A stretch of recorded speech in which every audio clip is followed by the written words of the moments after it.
it is very important that you should learn from your failures. And it reminds me of one experiment, one Stanford, I think some in university, US university people have done. It's a ceramics teacher, and he has divided his class into two groups. For the first group, he has given the target of, I'll give you 10 days time. You make as many pots as possible.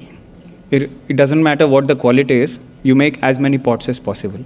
And at the end of the day, at the end of 10 days, you will be evaluated by the number of pots that you make.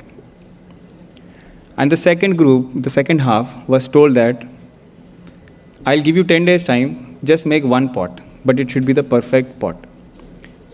You take all your time and you will be evaluated on the quality of that pot. And this experiment has been repeated over and over at many instances.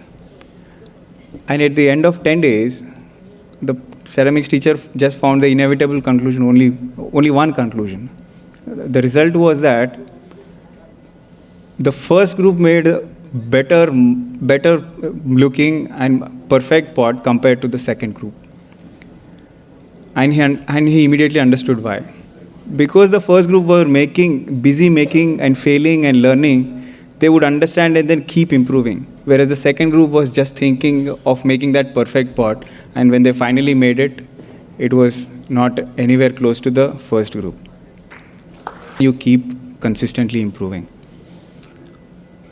And these failures and these struggles will definitely be part of your journey. What makes difference between a candidate who succeeds and those who doesn't is people who give up in those days of struggle and frustration, they do not succeed. But people who persist despite those struggles, despite those frustration, they succeed. And when you finally succeed, and when you look back on your journey, it is these days of struggle, it is these days of frustration that will strike you as most beautiful. Thank you.